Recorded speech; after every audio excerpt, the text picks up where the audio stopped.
IAG apresenta Esperança para a Vida. Bom Pai dos céus, queremos te agradecer pela vida e saúde, pelos cuidados, pela proteção e por este momento de estudo da Tua Palavra. Permita que tudo quanto nós estudarmos aqui seja de acordo com a Sua vontade. Em nome do Senhor Jesus Cristo. Amém. Amém.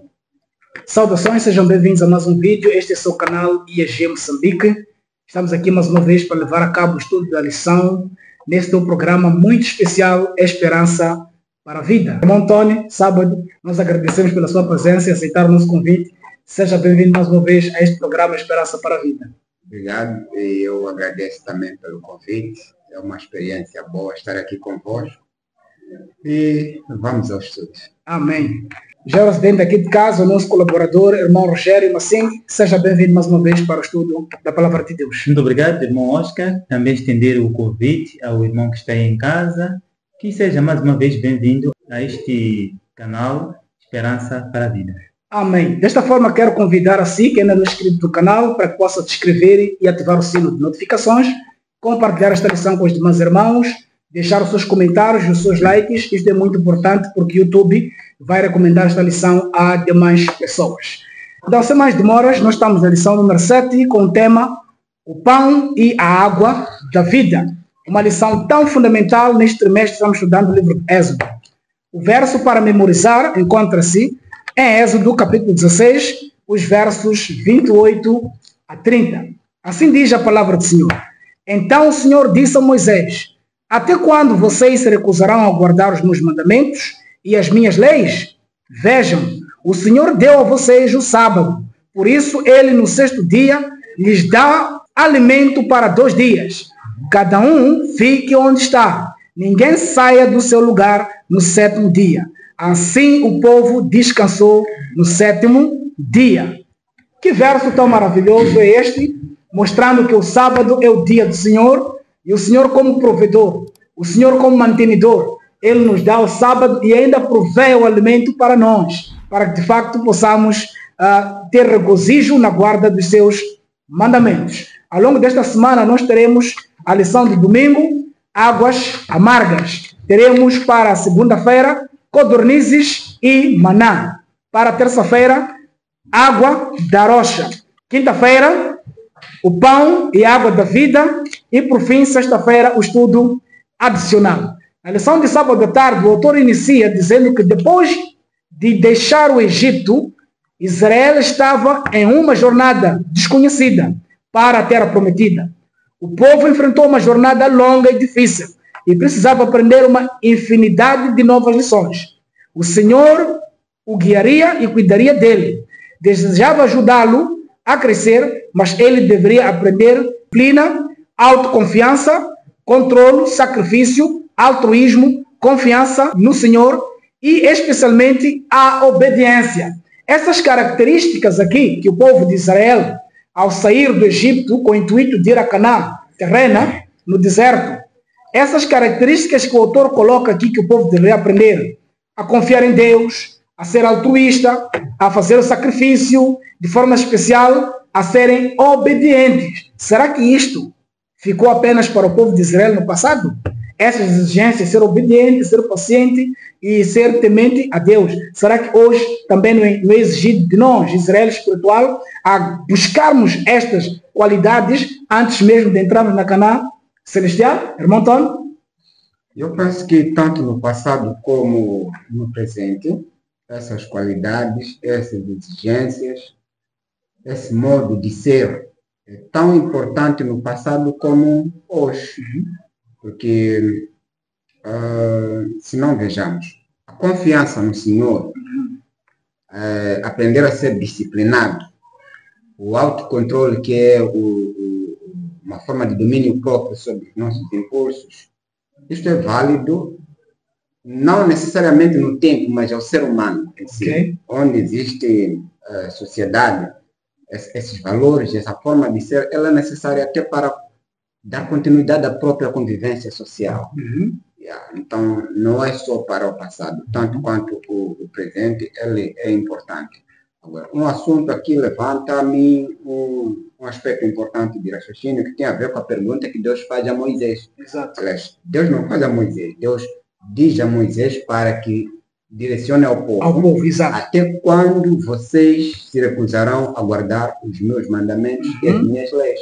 Então, quando nós observamos hoje a sociedade, nós estamos a ver uma sociedade que tem desgosto pelas leis.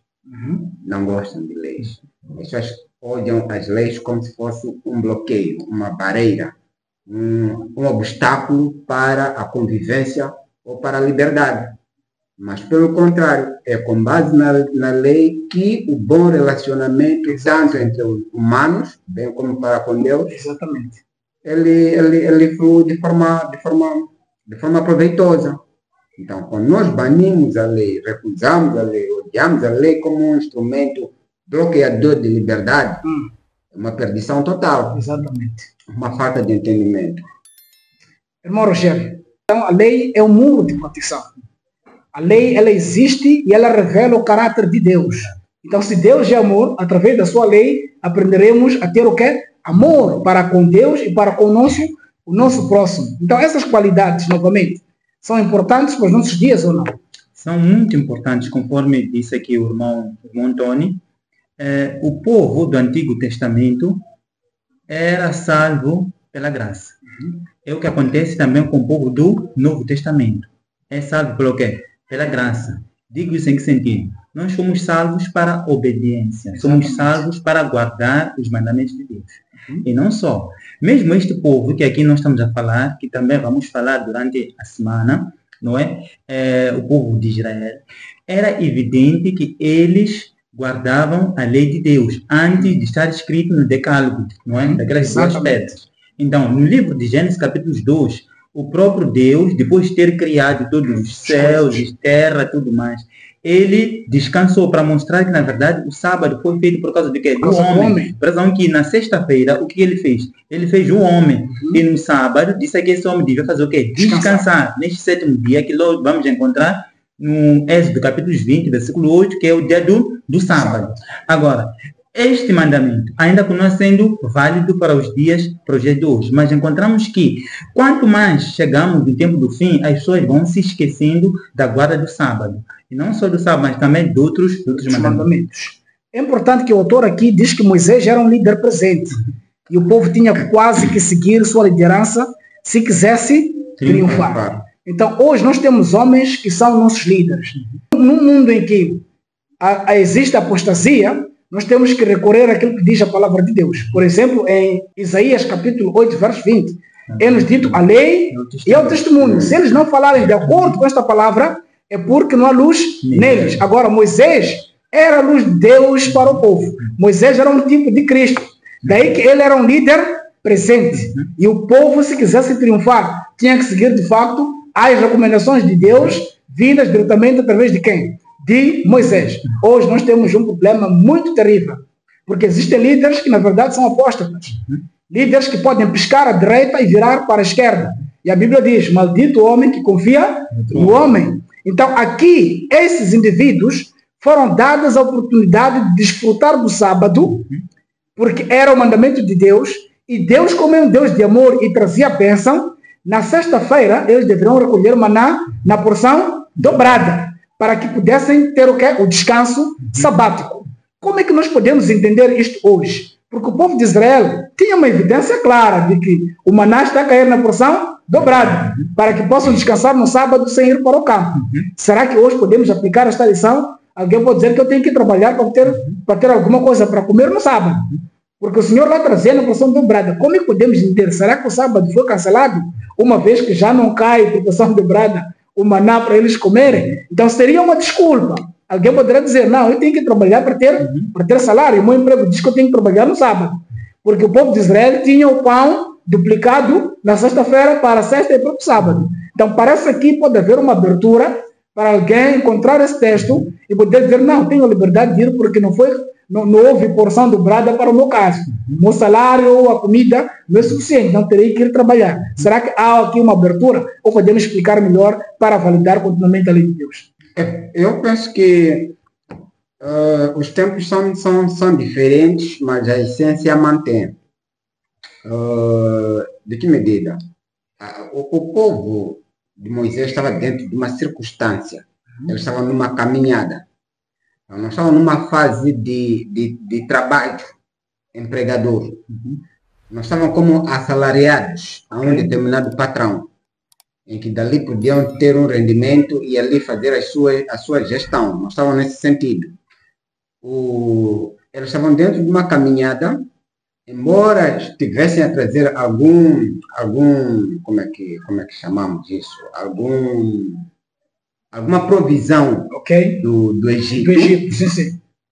Mas não era bastante para que, a partir dali, eles pudessem se manter durante aquela jornada.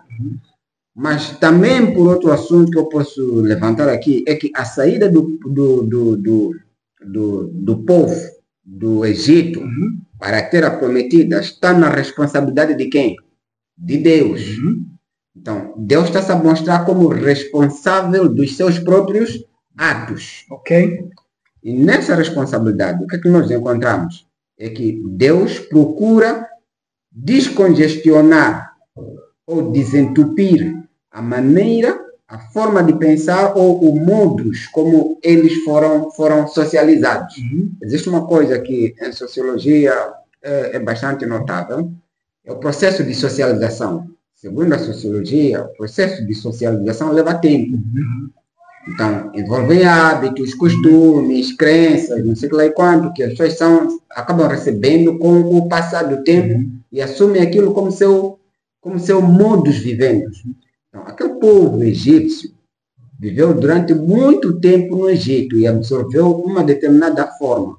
O que significa estar no deserto e caminhar para a terra prometida? Eu me lembro que, em algum momento, o Dudu sempre dizia que tem que sair do conforto para uma área confortável. Uma zona confortável. Tem que sair do conhecido para o desconhecido.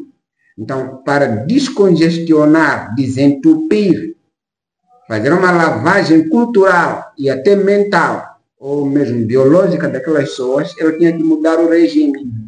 E eu vejo aqui um paralelo com a história dos 3 jovens na Babilônia. Eles vêm e há uma necessidade de troca de regime alimentar. Então, enquanto a Babilônia quis trocar o regime alimentar deles para adotar de um regime que fosse propício aos desígnios dele, Deus travou, introduziu o seu próprio regime para transformar aqueles jovens ao seu propósito. Então, o que nós estamos a ver aqui é que Deus também transforma este povo, dando uma alimentação no tempo dele, da maneira dele, para satisfazer o seu propósito. Então, eu penso que há essas lições que nós podemos explorar dessa história. Irmão Rogério, continua a mesma questão. Haviam aqui evidências claras de que o sábado estava sendo violado. Pois Deus pergunta, até quando vocês negarão, violarão o sábado? É possível explicar às pessoas que, mesmo que a porção dobrada não caia como caiu em Israel, que era um contexto específico, como dizia o irmão Antônio, como é que nós vamos trazer as pessoas, mostrar que o sábado ele é eterno? Ele carrega as bênçãos de Deus continuamente. E nós devemos fazer o quê? Obedecer, de facto, a lei de Deus, de geração em geração, eternidade em eternidade. O que nós podemos explicar aos irmãos? Muito bem. Na verdade, aqui é falta de confiança em Deus. O que leva as pessoas a irem trabalhar ao invés de guardar o quê? O sábado. Exatamente. É que, de alguma forma, as pessoas costumam dizer o seguinte. O contexto é diferente, claro, daquilo que aconteceu aonde? No tempo do Moisés. Mas se é o mesmo Deus que ele providenciou o maná numa porção dobrada ao povo israelita, será que ele não pode fazer o mesmo nos tempos que nós vivemos? Boa pergunta. E outra coisa, se esse Deus diz que ele não muda, isso encontramos no livro de Malaquias, capítulo 3:6. Por que ele mudaria nos tempos que nós estamos a viver? Exatamente. Então, esse Deus não é digno de adoração, se ele muda. Então, ele se tem alguma forma de variação, em nenhum momento nós devemos adorar esse Deus. Então, se esse Deus diz que ele não muda, o sábado continua sendo eterno, Amém. assim como o seu caráter. Em nenhum momento deve haver variação de respeito à guarda do sábado. Agora, queridos, se de alguma forma você deve trabalhar no dia do sábado porque você quer alimentar a sua família, você tem que saber a quem você coloca como prioridade na sua vida. Exatamente. Se não é Deus, então você coloca uma outra pessoa, não é na sua vida, a não ser Deus. Então, sim, irmão Oscar. E existe algo muito importante, é que se nós queremos ter certeza se estamos a adorar ou verdadeiro Deus ou não, a guarda do sábado desempenha um papel muito fundamental. A razão pela qual Ezequiel 20:20 diz que e também lhes dei os meus sábados para servissem de sinal entre mim e eles, para que saibam que eu sou Deus que os santifica. Em outras palavras, as desculpas que os homens forem a levantar ou a trazer para continuar a violar o mandamento de Deus não tem a ver com a providência divina, mas tem a ver com a desobediência. Há um aspecto que eu queria salvar aí, quando o irmão Rogério estava a explicar sobre a porção dobrada.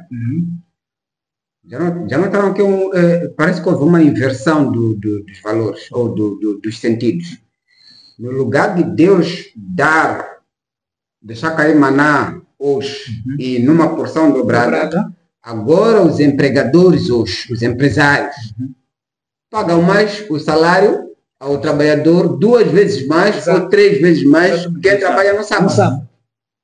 Por que isso acontece? É uma estratégia do inimigo. É uma estratégia do inimigo. É a porção dobrada do inimigo. Que Satanás está a copiar do Egito que Deus fazia para manter os seus a obedecerem a ele. Então ele usou a mesma técnica para prender as pessoas hoje a trabalharem no sábado para terem maior rendimento.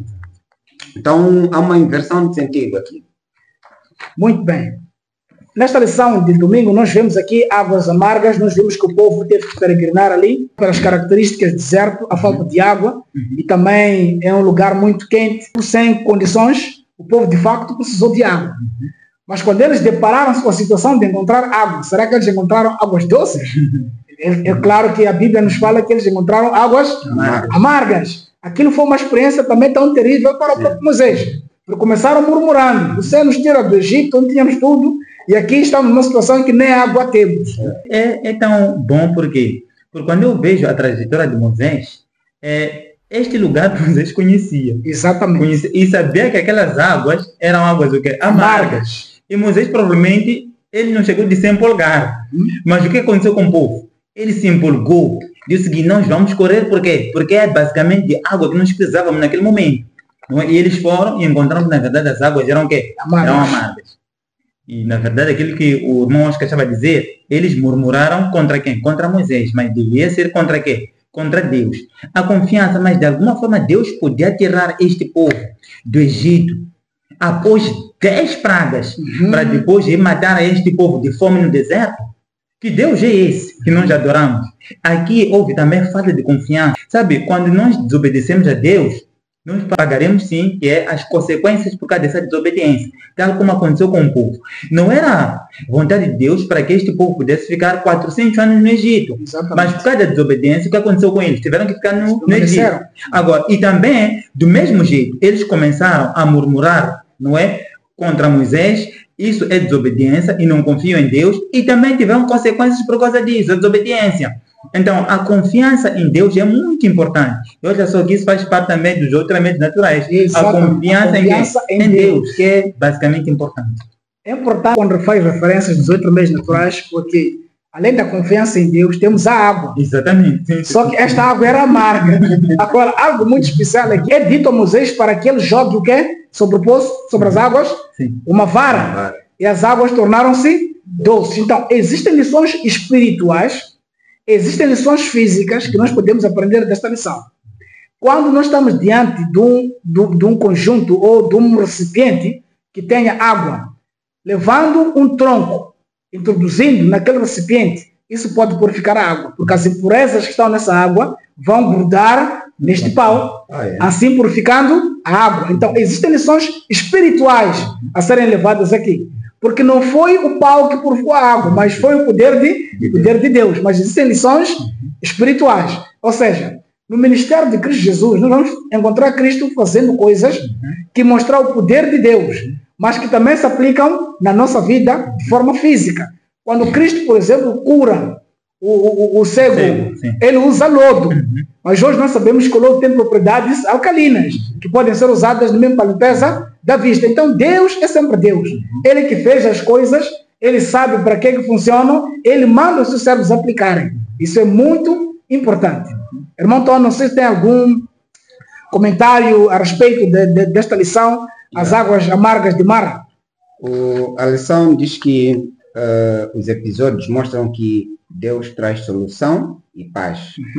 No entanto, a obra desse Deus é afetada pela incredulidade das pessoas, devido a constantes murmurações e desobediências. Os hebreus experimentaram graves advertências e até mesmo tragédias.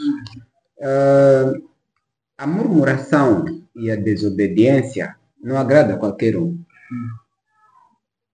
Se tiveres um filho ou uma esposa que te desobedece, você também não vai sentir à vontade. Não vai se sentir feliz por ter uma esposa, uma relação, um filho pintada por desobediência e até por murmuração. Imagine que chegaste em casa, não conseguiste adquirir o que devia trazer por alguma circunstância, ou faltou dinheiro, ou qualquer outra situação, e depois vais ouvir que a sua esposa estava a murmurar ou com a mãe ou com as cunhadas porque você não conseguiu adquirir certas coisas. Aquilo não agrada a ninguém. E da mesma forma, não agrada a Deus as murmurações e, sobretudo, desobediência. Então, eu costumo sempre a dizer que, olha, Deus é muito sensível. Ele é muito sensível mesmo. Se você desobedece em poucas coisinhas, você vai ver como ele é tão feliz com isso. Amém. Só com obediência. Então, muitos dos nossos problemas que nós temos na vida, inclusive eu mesmo, eu sei que uma parte dos meus problemas é fruto da minha desobediência aos mandamentos de Deus. Isso eu sei. Embora existam outros problemas também que são resultado do próprio pecado em si. Mas dos poucos momentos em que eu faço questão de obedecer a Deus, eu vejo os resultados, a bênção de sinto Deus. que Ele é tão sensível, Amém. sabe, às nossas petições. Amém. Quando nós damos algum passo de confiança e obedecemos nos seus mandamentos. Então, quer mudar sua história? É bom partir pela obediência. Depois de partir pela obediência, verifique como as tuas coisas vão andar na vida. Pode ver que alguma mudança que ali começa a acontecer, como se fosse uma lavagem de certas coisas, de afastamento. Então, eu penso que é aqui onde nós precisamos aprender essas lições que, olha, a obediência a Deus é uma experiência muito boa. E a parte do deserto também. O que significaria deserto na vida humana, por exemplo? No deserto é um sítio onde não há provisão, não há como obter as coisas. As chances de dar errado são maiores em relação às chances de coisas provavelmente fáceis. Sim. Mas aí a obediência tem um papel muito importante, que é a questão de unir o humano e o divino. Exatamente. Porque Deus pede que seja colocado na água um pau, porque é uma vara. Sim. Então o homem tem que crer em Deus, fazer esta ação. Sim. Então Deus realiza ali o seu milagre. Sim. Mas se o irmão Tony ainda continuava a explicar esse assunto. Eu estava a dizer que a questão do deserto na vida, deserto é uma fase de ansiedade. O deserto é uma zona onde nós não encontramos recursos para satisfazer as nossas situações e nós ficamos sob tensão. Então a ansiedade surge.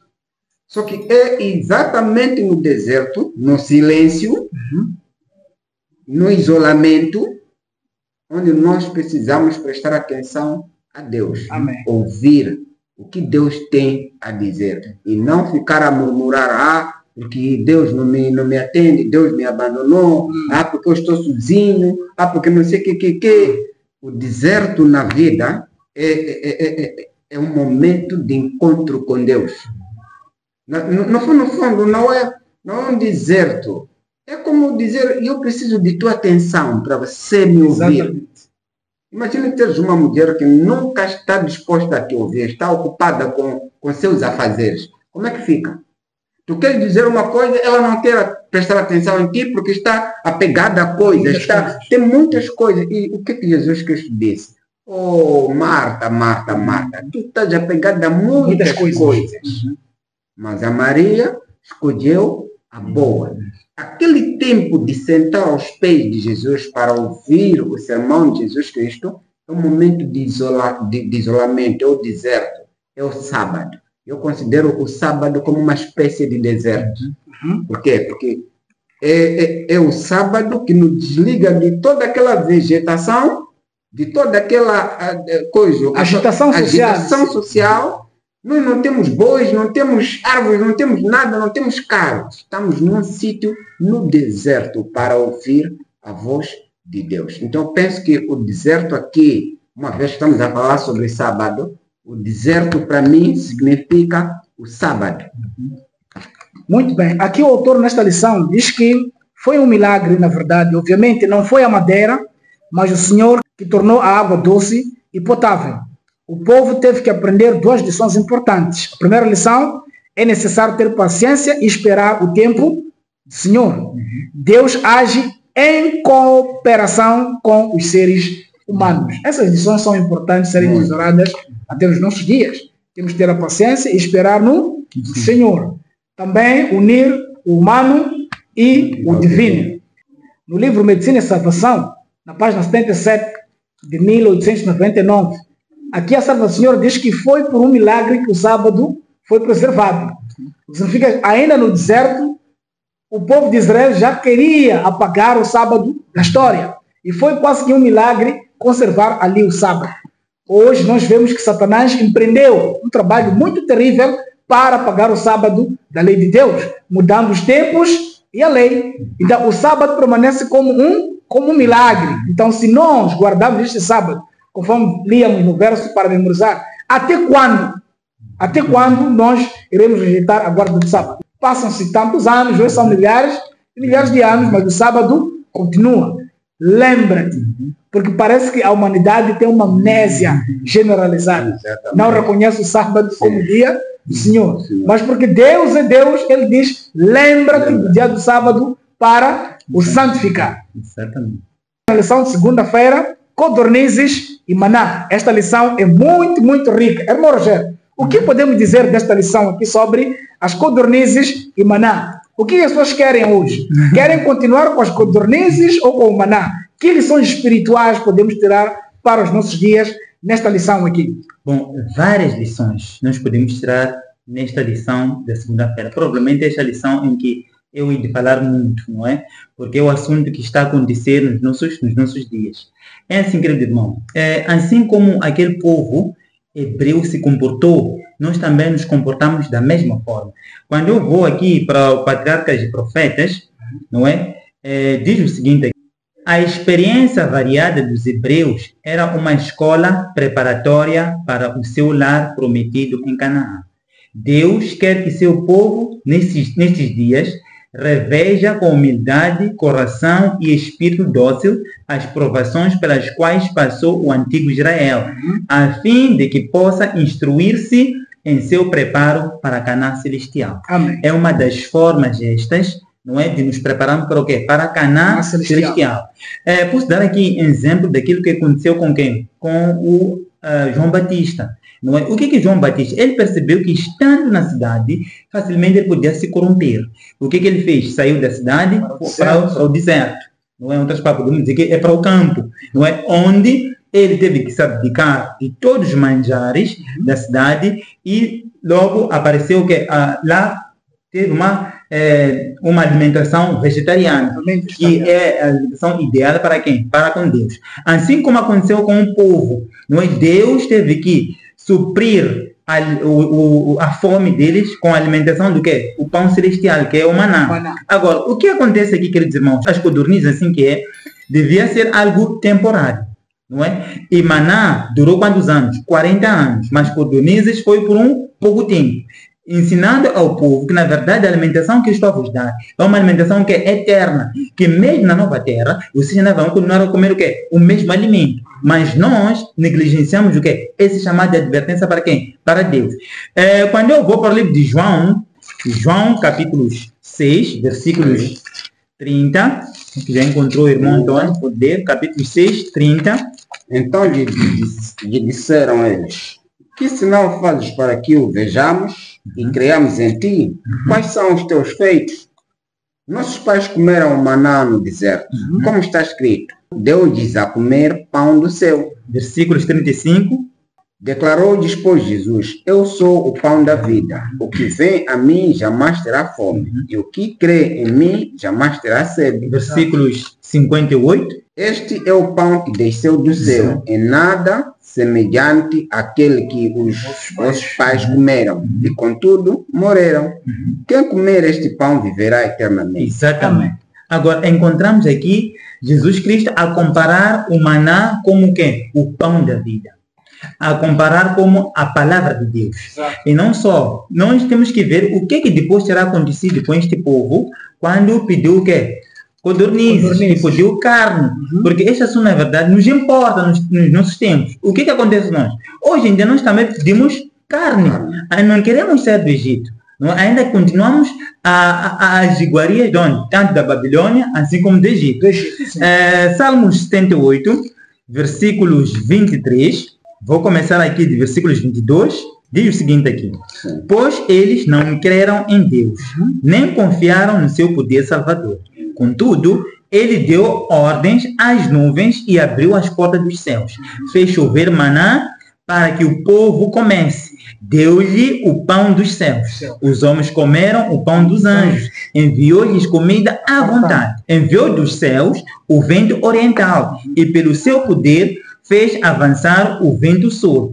Fez chover carne sobre eles como pó, bandos de aves como a areia da praia. Levou-as a cair dentro do acampamento, ao redor das suas tendas. Comeram à vontade, e assim ele satisfez o desejo deles. Mas antes de saciarem o apetite, quando ainda tinham a comida na boca, acendeu-se contra eles a ira de Deus, e ele feriu de morte os mais fortes dentre eles, matando os jovens de Israel. Queridos, que triste! Assim como aquele povo pereceu no deserto por causa da desobediência, nós hoje em dia continuamos perecendo por causa do quê? Da desobediência. Por quê? Porque Deus nos chama de várias formas para nos arrependermos, para voltarmos naquilo que é o ideal. Mas por causa da desobediência, nós preferimos morrer. Dizer o seguinte: eu prefiro morrer. Se para entrar nos céus é preciso me tornar vegetariano, eu prefiro fazer o quê? Morrer. Ainda a comer o quê? A comer a carne. Será que nós estamos a ser rebeldes como este povo? Então o povo não mudou. Não mudou. Ainda continua sendo o quê? O mesmo. Alguns disseram que nós preferimos até morrer, mas estando perto das panelas de carne no Egito. Exatamente. É muito triste isso. Mas aqui eu acho que nós podemos extrair um aprendizado sobre a psicologia do consumo. Ok? A psicologia do consumo e consumo, por exemplo, da carne. Existem estudos sociológicos hoje que falam sobre a dinâmica do consumo, o imediatismo. Hoje tudo é com validade, prazo de validade, de curto prazo. Consumo. Não podes comprar sapato que dure muito tempo. Para você toda hora estar a comprar sapatos. Uma sociedade consumista. Uma sociedade de consumo. Tem muitos estudos sociológicos que falam disso. Do ponto de vista de psicologia sobre consumo da carne, veja que até hoje nós temos um apetite de consumo de carne tão intenso que não é fácil de abandonar. Mas por quê? Porque isso nos remete a uma herança. Só o próprio consumo da carne já carrega uma história de um passado. Então, aqui, mais uma vez, há um chamado a descongestionamento interno. As pessoas que mais consumem a carne são muito impacientes. Não têm paciência de ouvir a palavra de Deus, nem de estudo. Então, quando nós vamos fazer uma pesquisa um pouco mais profunda, provavelmente vai se compreender que existem efeitos colaterais sobre o regime alimentar que se tem desorganizado. Eu dizia em outro tempo que o angolano Gabriel Esteban, um ex-satanista, tem lá o vídeo na internet, Satanás orientou aos pais para que ele tivesse um regime alimentar vegetariano para não poluir a sua mente e ter uma mente disponível para receber e compreender as instruções do próprio Satanás. Porque para eles, no mundo satanista, uma mente que consome carne, que não tem um regime alimentar educado, um indivíduo sujo, não é apto para receber as divindades e nem para se comunicar com eles. Então, tu estás a ver um Deus que coloca um regime, mesmo os codornizes que aqui foram dados para a alimentação, não foi de iniciativa de Deus. Exatamente. Foi um pedido dele, exagerado por insistência Exato. do povo. Mas o que é que nós levamos isso hoje como lição? Porque também eles foram, Deus alimentou com o quê? Com carne. Não enfatizam a parte de que aquela alimentação foi fruto de apetites descontrolados. Não se enfatiza isso. O foco é nos socializar, nos educar, que também no passado o consumo da carne Deus permitiu. De que depois Deus derramou a ira sobre aquelas pessoas, aí já não há ênfase. Tem que ser esquecido, não se pode falar. Isso é muito importante porque o que está se referindo ali é que Deus, para abençoá-los, deu-lhes maná. Deu-lhes maná. Mas quando permitiu, ou acedendo àquela petição dele, desmedida, veio a carne, os codornizes, como uma maldição. Como uma maldição, então, exatamente. as pessoas não podem pegar esta lição para ver como se Deus tivesse permitido o consumo contínuo da carne. Sim. Veio com maldição. E vejam que morreram num só dia 23 mil homens. Exatamente. E aquilo continuou quase o mesmo. Então, significa o quê? Que hoje não faz tanto sentido as pessoas discutirem e não verem a posição de Deus, o que é a alimentação ideal para eles hoje. Aí está. Ainda diz a serva do Senhor, Deus permitiu o consumo da carne para que os homens moram depressa. Sim. E isso nós vimos exatamente no povo. Exato, nós vimos exatamente isso no povo de Israel. Sim. Aqueles que sentaram-se para comer estas codornizes foram morrendo de gerações. Então, aqui fica claro para nos dias hoje que quando Deus, dá-nos uma providência melhor, nos fazendo voltar para onde? Para o Éden, é para que nós tenhamos uma capacidade de compreender o seu chamado e melhor cumprirmos os seus mandamentos. Neste Salmo 78, que o irmão Rogério aqui estava citando, nós vemos que este povo, de tanto se alimentar contrariamente à vontade de Deus, começaram a não crer no próprio Deus. Exatamente. Começaram a questionar o próprio Deus. Sim. Aquele Deus que abriu o mar vermelho, eles passaram a seco. Aquele Deus que cobriu a eles com uma coluna de fogo, porque o deserto faz frio durante a noite. Aquele mesmo Deus que lhes trouxe a coluna para fazer sombra, uma vez que o deserto é todo ele feito de sol aberto, faz tanto calor. Eles esqueceram de todas essas maravilhas. No deserto não há água, mas ninguém morreu de sede. Exato. Durante 40 anos, ninguém tirou a túnica. Ninguém arrebentou o fio da sua sandália. Tudo isto era providência divina. Eles tinham essa experiência pessoalmente. Mas, porque não estavam limpos, o cérebro estava embutado, assim que é, por causa devido ao consumo da carne, começaram a questionar o próprio Deus. Vejam, por exemplo, aqui no Salmo 78, a partir dos versos 18. E eles tentaram a Deus em seu coração, pedindo carne para o seu desejo. Sim, falaram contra Deus e disseram, pode preparar-nos uma mesa no deserto? Eis que ele feriu a rocha, de onde a água jorou, e os riachos transbordaram. Pode ele dar-nos pão também? Pode ele, porventura, dar-nos carne e dar carne ao povo? Portanto, o Senhor ouviu isto e ficou irado. E então o fogo se acendeu contra Jacó e a ira também veio contra Israel. Agora, irmãos, quando vamos vendo isto, em Números capítulo 11, vemos que os que fizeram isto, que começaram com este desejo de ir às panelas de carne do Egito, foram os egípcios. Então fica claro hoje, entre o Adventistas e o Sétimo Dia, quem são os que trazem esta questão, rejeitando os conselhos de Deus, tanto da palavra de Deus, bem como dos testemunhos. Então, codornizes e maná tem que ser uma lição presente para nós hoje. Exatamente. Mas olha, deixe-me só realçar um assunto. Temos dois caminhos aqui. Codornizes, maná. Dois caminhos. Exato. Codornizes e maná. Carne, vegetais. Vegetarianismo. carne, vegetais. A ira ou a bênção caiu em cada um desses caminhos.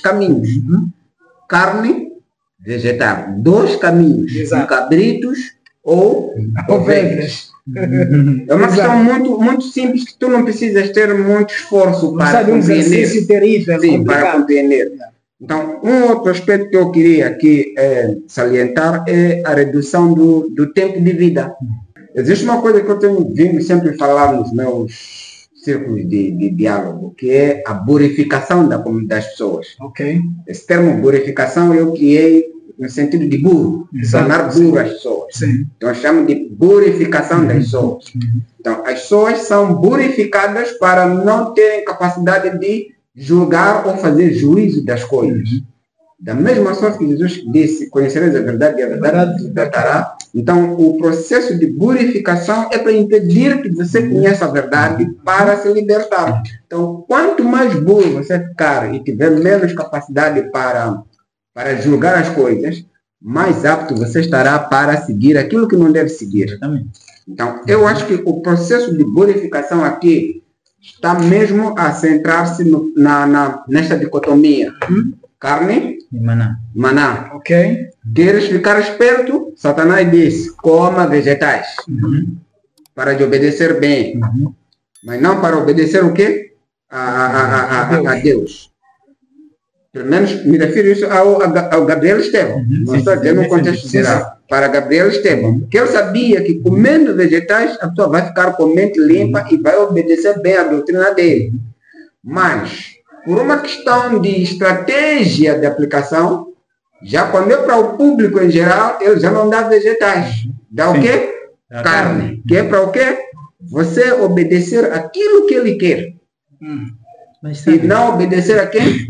A Cristo. Agora, a coisa que mais me questiono aqui é, eu não sei se na nossa igreja eu precisava conhecer um dos pastores que é vegetariano. Só um só. Não estou a dizer que não existe. Exato. É muito difícil. Eu só queria conhecer um pastor que é vegetariano. Só um. Não estou a dizer que não existe. Exato. Mas o que eu estou a dizer isso aqui? É uma espécie de estatística. Por que eu digo estatística? É que quando tu tens várias pessoas a fazerem aquilo, então aquilo cria uma espécie aqui em sociologia, chama-se consciência coletiva. Exatamente. A consciência coletiva não tem autor. É uma coisa que todo mundo faz, então ela determina a tua maneira de pensar, sentir e agir. Okay. Então, se você é o único indivíduo, por exemplo, isolado, que és vegetariano, então a consciência coletiva não existe, não surge. Por quê? Porque você, no meio daquele mar, não é possível influenciar as pessoas. Exatamente. Mas quando tu tens maior número agirem daquela forma, então o processo de socialização surge de forma automática, sem ter um autor. Então, aquilo em sociologia chama-se consciência coletiva, que tem 3 aspectos. Afeta a maneira de pensar, sentir e agir. Significa que quando nós tivermos um conjunto de pastores, vamos supor que a maioria dos pastores são vegetarianos, então o processo de socialização, de preparação dos membros sobre o sistema vegetariano, não há esforço, não há manipulação. Não haveria essa contradição. Funciona de forma normal, sabe? É automático. Então não haveria essa linha de não haveria. Não. E olha só, o próprio tremeçado, vamos pensar que são palavras de irmão Antônio. Aqui já no fim diz o seguinte: gostamos de nos alimentar. Fomos criados com essa característica. A grande diversidade de produtos que crescem do solo, nossa dieta original, revela que Deus deseja que nos alimentemos e que devemos apreciar os alimentos. Amém. Olha só, é a própria lição que está dizendo, não são palavras de irmão Antônio. Sabe, queridos irmãos, o que é que nós consumimos de carne, afinal? Pois não que nós acabamos perseguindo irmãos que a luta nem devia ser essa. Devemos pregar o evangelho. Do que estamos a perseguir os irmãos que provavelmente estão aqui. Na lição da segunda-feira mesmo, sobre condornice, eu vou ler. Diz o seguinte: infelizmente, vemos um padrão de rebelião nessa história de peregrinação. Um padrão. Eu gosto muito de estudar teologia usando ciência. Quando o autor diz, infelizmente, vemos um padrão, em outras palavras, eu ia chamar a matemática aqui, que seria a fração. Sim, sim. Padrão é o denominador comum, que é o que se repete. Então, se tu tens, vamos supor, vamos criar uma fração.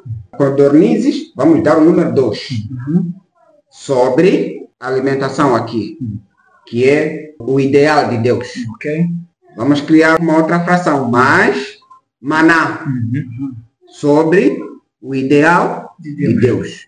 Então, tu vais ter aqui o ideal de Deus como denominador comum. Então, vamos inverter, criarmos a outra fração que está a dizer aqui, infelizmente, vemos um padrão de rebelião. O que é que nós vamos colocar aqui? O padrão de rebelião seria carne sobre apetite humano. Maná sobre não apetite humano. Então, você aqui teria alimentação como denominador comum, mas os elementos de alimentação já não fazem. Exatamente.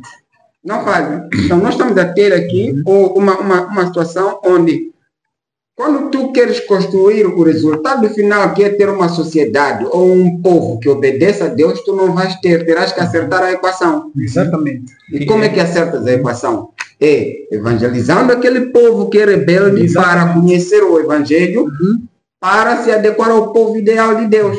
Olha, eu quero que fique bem claro isto. Esta lição aqui, ao chamar Moisés, e na lição anterior, ao apresentar Moisés como um líder presente, é líder. Sim, sim. É líder. A lição chama de líder. O que nós estamos a ter hoje, os nossos pastores, eu quero que esta mensagem chegue para eles. Os nossos pastores não estão a ser líderes, estão a ser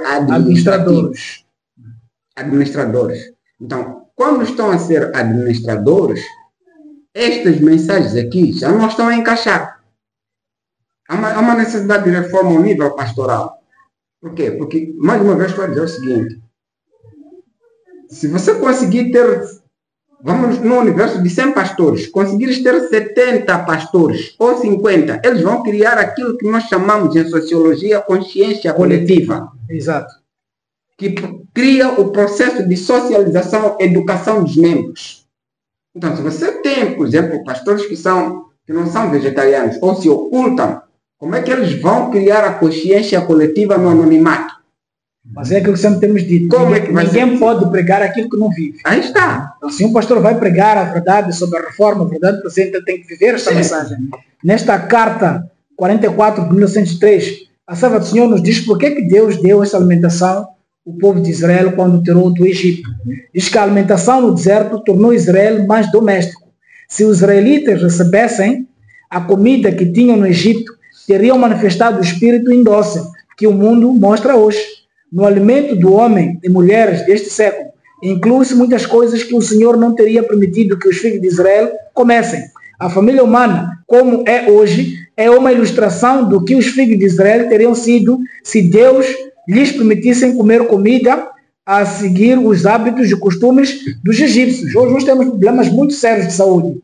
Crianças começam a ver o seu período menstrual muito menores, 9, 10 anos. Isso é devido ao consumo da carne. A adolescência já tem hormônios sexuais muito desenvolvidos, mesmo por causa do consumo da carne. Então aqui nós temos lições importantes. Por que Deus de facto nos deu esse regime, se de facto devemos apresentar a mensagem e preparar o povo para o seu segundo advento. O irmão Tony já falava aqui da nossa liderança. Nós temos aqui Jetro, dando conselhos sábios para Moisés. Será que hoje nós encontramos esses 3 pontos que o autor aqui alista? Que para a liderança é necessário que hajam pessoas que temam a Deus, pessoas confiáveis e pessoas que odeiam o ganho desonesto. Será que isto é visível nas nossas igrejas? A Igreja Adventista Sétimo Dia, uma escolha de liderança com base nesses 3 princípios? É difícil hoje em dia. É difícil ter um líder hoje em dia como Moisés. Não é? Nós acabamos tendo o quê? Um rei ou um faraó, não é? Ou ter um papa, não é? Dentro da nossa igreja, não é? Agora, isso acontece em toda a sociedade. Estávamos a falar aqui da alimentação, que por causa da forma como nós nos alimentamos, isso pode criar o quê? Deturpação da nossa mente. E automaticamente, como é que esta pessoa que tem uma mente deturpada vai conseguir, não é, dirigir um povo? É difícil. Quando nós fomos lendo o livro de Madison, diz muito bem que, na verdade, todos os dirigentes de uma escola devem ter uma alimentação estritamente vegetariana. E não só, a Hermélia também continua a dizer o seguinte, que mesmo os membros do conselho devem ter o quê? Uma alimentação vegetariana. Agora, porque sabe que de alguma forma, se essas pessoas adotam essa alimentação, automaticamente vão ter uma mente sadia para poder discernir coisas que vêm de Deus. Agora, assim aconteceu com quem? Com Jetro. Eu posso ter aqui algumas, não estou a dizer que Jetro era vegetariano, então, não é? Eu estou a colocar aqui como Jetro, que era o quê? Uma pessoa temente a Deus.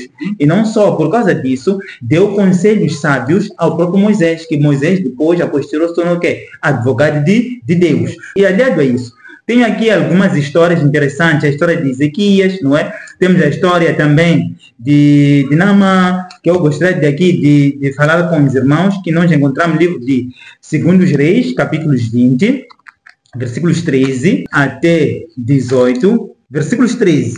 Ezequias recebeu em audiência os mensageiros e mostrou-lhes tudo o que havia em seus armazéns. A prata, o ouro, as especiarias e o azeite finíssimo, o seu arsenal, e tudo o que havia em seus tesouros. Não houve nada em seu palácio ou em seu reino que Ezequias não lhes mostrasse. Agora, esta história ainda continua, por causa do tempo aqui.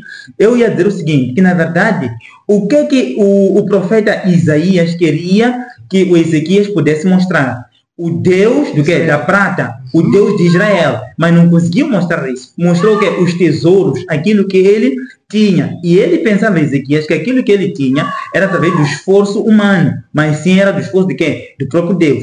Quando nós vamos para o livro de 2 Crônicas, versículos 9, aqui encontramos a história do quê? Da rainha de Sebá, que visita o quê? A Salomão. Diz o seguinte: a rainha de Sabá soube da fama de Salomão e foi a Jerusalém para pô-lo à prova, com perguntas difíceis. Quando chegou acompanhada de uma enorme caravana, com os camelos carregados de especiarias, grande quantidade de ouro e pedras preciosas, foi até Salomão e lhe fez todas as perguntas que tinha em mente. Salomão respondeu todas.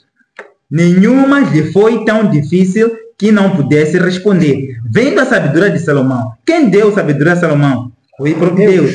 Bem como o palácio que ele havia construído, o que era servido em sua mesa, o lugar de seus oficiais, os criados e os copeiros, todos uniformizados, e os holocaustos que ele fazia no templo do Senhor, ela ficou o quê? Impressionada. E olha só, que na verdade, esta rainha de Sabá reconheceu que toda a majestade, não é? Toda a riqueza que Salomão teve, partia de quem? De Deus. E também a própria sabedoria. Foi também que aconteceu isso no 2 Reis, aqui, capítulos 5, porque eu estou a dar uma ponta aqui, depois com aquilo que aconteceu com o Jetro. 2 Reis 5, versículos 15, diz o seguinte: então Naamã e toda a sua comitiva voltaram à casa do homem de Deus. Ao chegar diante do profeta Naamã, lhe disse: agora sei que não há Deus em nenhum outro lugar senão em Israel.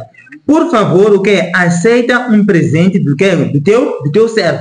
Um pagão a reconhecer que não existe um Deus, não é, em todo Israel, não sei o que, o Deus de Israel. Para terminar aqui no livro de Êxodo, capítulo 18, aqui é onde fiz aqui a alusão desses textos, versículos 9, diz o seguinte: Jetro alegrou-se ao ouvir todas as coisas boas que o Senhor tinha feito a Israel, libertando-o das mãos dos egípcios. Disse ele: bendito seja o Senhor que libertou vocês das mãos dos egípcios e do faraó, que livrou o povo das mãos dos egípcios. Agora sei, assim como o profeta Naamã diz, agora o que? Sei. Aqui também, agora sei que o Senhor é maior do que todos os outros deuses, pois ele os superou exatamente naquilo de que se vangloriavam. Olha só, queridos irmãos, aqui é muito mais para colocarmos o quê? Deus em primeiro lugar. Assim como colocou Jetro, não é? Jetro, logo na história, encontramos que Jetro era um hospitaleiro. Jetro era temente a Deus. Não é por essa razão que Moisés se deixou aconselhar-se pelo quê? Pelo Jetro, não é? Seu sogro. Então é importante isso que nós também façamos, que nós sejamos o quê? Sejamos hospitaleiros, sejamos tementes a Deus, para que possamos falar de nós para as pessoas, que quando a pessoa olha para nós, possa olhar para quem? Para Deus. É que não havia dúvidas de que Jetro era um homem de Deus. Não havia nenhuma dúvida. E ele soube aconselhar Moisés nos caminhos retos. Exatamente. Quando o trabalho estava sendo pesado para Moisés, porque este povo estava a se tornar cada vez mais obstinado, porque rejeitando Moisés, estavam rejeitando o próprio Deus. Então o trabalho estava ficando difícil e Jetro viu que era necessário intervir, então aconselhou o seu genro Moisés a dividir para melhor controlar o quê? O povo. Determinar que existissem líderes de 100 mil e os demais. Será que hoje não há necessidade de homens sábios como Jetro que possam trazer conselhos firmemente? Mas uma coisa é certa, é-nos dito que Moisés era um líder presente.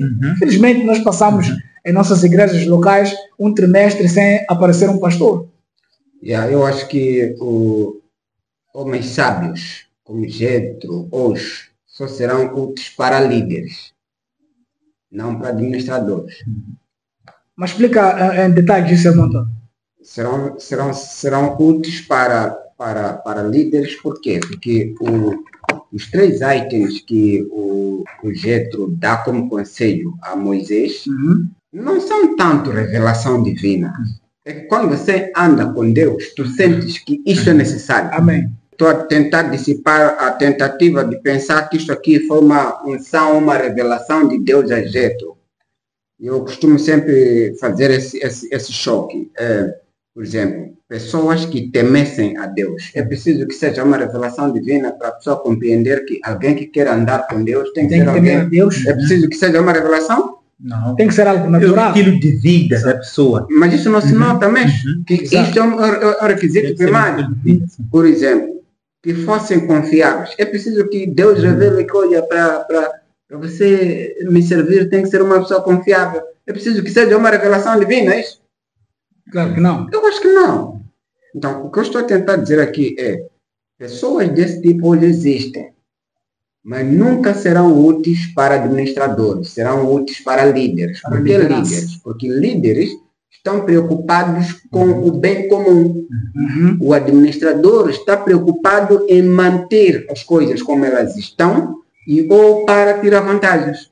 Pessoas, existe uma coisa que, para quem estudou ciências políticas, que lida com poder, existe um escritor chamado Max Weber. Max Weber, sim. Ele, quando estuda sobre Estado, funcionamento de um Estado, administração estatal, existem 3 poderes. O poder racional, o poder tradicional e o poder carismático. O poder carismático é próprio do líder. Exatamente. O poder racional é o poder burocrático, que funciona com leis. Então, o que é que se diz aí no saber sobre o poder racional? Moçambique, por exemplo, não é dirigido por um poder carismático, é dirigido por um poder racional, baseado em burocracia legal. Então, os saberes sobre a dominação racional diz o seguinte, que o súdito não obedece o administrador pela pessoa em si. Imagine que o Mano é o presidente do município. Eu, como munícipe, não vou lhe obedecer porque você é o que você é. Não, eu te obedeço porque és presidente do município. Se saíres daquela função, o meu respeito como presidente do município acabou. Então, o que é que o saber sociológico diz aqui? É que o respeito, a obediência ao presidente a si, né? Não é necessariamente a ti como pessoa, mas é a função que te foi imputado pela lei. Então, nessa vertente, levando isto para a questão espiritual, nós queremos homens que não se compram, que nem se vendem, que saibam dirigir as coisas em função daquilo que é a vontade de Deus. Daí que nós precisamos de mais líderes como Moisés, pessoas que eram mais presentes e tudo mais. A serva do Senhor, nesta carta de 190, de 1909, ela diz que Jetro foi escolhido por Deus das trevas do mundo gentio para revelar os princípios do céu. Deus sempre elegeu instrumentos e sempre deu evidências abundantes de que esses instrumentos foram nomeados pelo céu, enviados pelo céu. Quantas vezes nós vimos pessoas se decepcionando com as nossas lideranças? Olha, o pastor tem que ser confiável. Veja a pergunta que está aqui neste trimestre. Eu não sei se os pastores estão a estudar esse trimestre, ou se estão a estudar, como é que estão a compreender. Como é que aplicam também. Isso aqui é muito mais para eles do que para nós. Veja a última pergunta da quarta-feira. Diz: Moisés poderia ter ignorado aquele idoso e dito a ele para não se preocupar. Mas ele não fez isso. O que aprendemos com a disposição de Moisés de ouvir os conselhos de seu sogro? Não é? Não seja sábio aos seus próprios olhos. Eis o mandamento. Então, eu penso que, mesmo depois desta lição, pode ser que nós sejamos mal rotulados, porque parece que estamos a enfatizar a proibição do consumo de carne e não necessariamente no entender dos outros a lição, como quem diz. Mas eu penso que, eu estou a sentir um pouco traído aqui. Estou a ser honesto convosco. Eu estou a sentir traído. Por quê? Porque é como se eu fosse socializado a não ver o consumo da carne como tão perigoso assim, percebes? Então, desta minha socialização, eu levei há anos. Exato. Quanto tempo Deus precisará para me desintoxicar desse processo? Quanto tempo? Mas se houver essa consciência coletiva que nos prepara desde muito, vem nos preparando, vem tomando esta seriedade de código. O melhor caminho para a obediência a Deus é amor ao sistema vegetariano.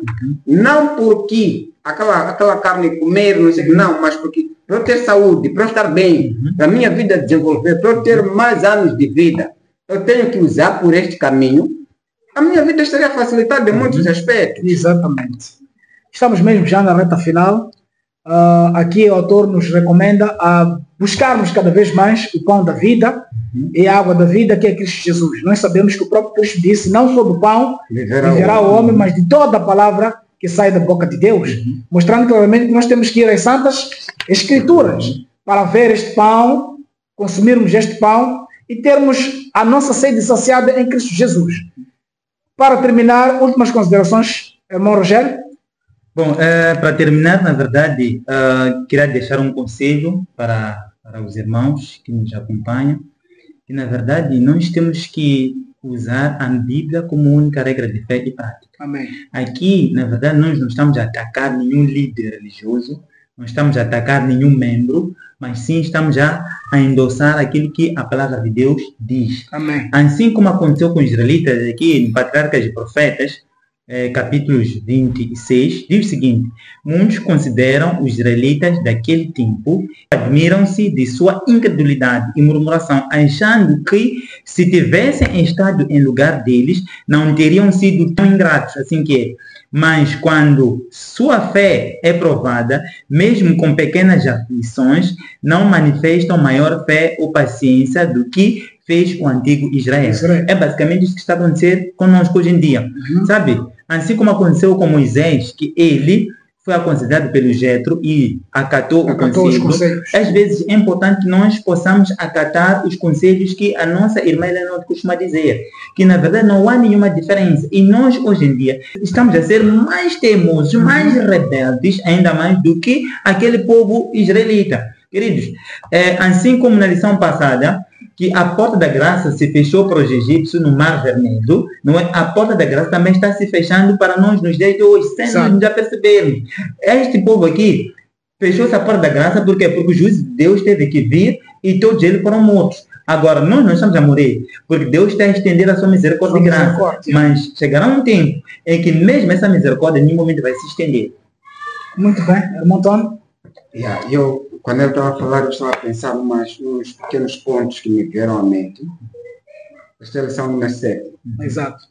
Está a falar sobre o sábado. Meu nome é Tony Sábado. Meu pai nasceu num sábado. Então, por coincidência, tem tudo para você guardar o sábado. Exatamente. Por coincidência, passou a ser pastor de um sábado. Uau. E Eu me perguntei por que tinham que me escolher exatamente para a lição do número sábado. Que fala do sábado. Número 7 que fala do sábado. É muita coincidência demais. O agravante é que ainda agora mesmo eu percebi que aprendi alguma coisa que não tinha notado, não tinha prestado atenção, que este aspecto de estamos a ser socializados para ver o consumo de carne como algo não tão prejudicial assim. E isso chama-se purificação das pessoas. Então, eu acho que esta mensagem deve sacudir um pouco a todos nós e passamos a ver que isto é muito perigoso que estamos a fazer. Não podemos purificar as pessoas ocultando o que não deve ser ocultado. Essa mensagem não está a falar muito de Moisés. Está a falar de um trabalho de rebeldia de Moisés contra o Egito, mas que neste processo de rebeldia teve que adotar um regime alimentar diferente. Isso é muito importante, porque Deus, quando tirou o povo do Egito e eles deixou no deserto, era para educá-los, para que eles pudessem compreender a mensagem. E hoje, será que Deus não está fazendo o mesmo apelo a nós? Quero terminar com o livro Eventos Finais, do capítulo 6, onde a serva do Senhor nos diz: muitos que agora estão meio convertidos na questão de comer carne se afastarão do povo de Deus para não mais andar com eles. Queridos irmãos, assim chegamos ao fim de mais uma lição deste programa especial Esperança para a Vida. Queremos agradecer mais uma vez a colaboração do irmão Rogério, de forma muito especial. Irmão Tony, venha mais vezes, as portas estão abertas, nós amamos de facto estudar a palavra de Deus com o irmão Tony. E assim, querido irmão, inscreva-se no canal mais uma vez, ative o sininho de notificações e nós nos vemos na próxima lição. IAG, juntos avançaremos.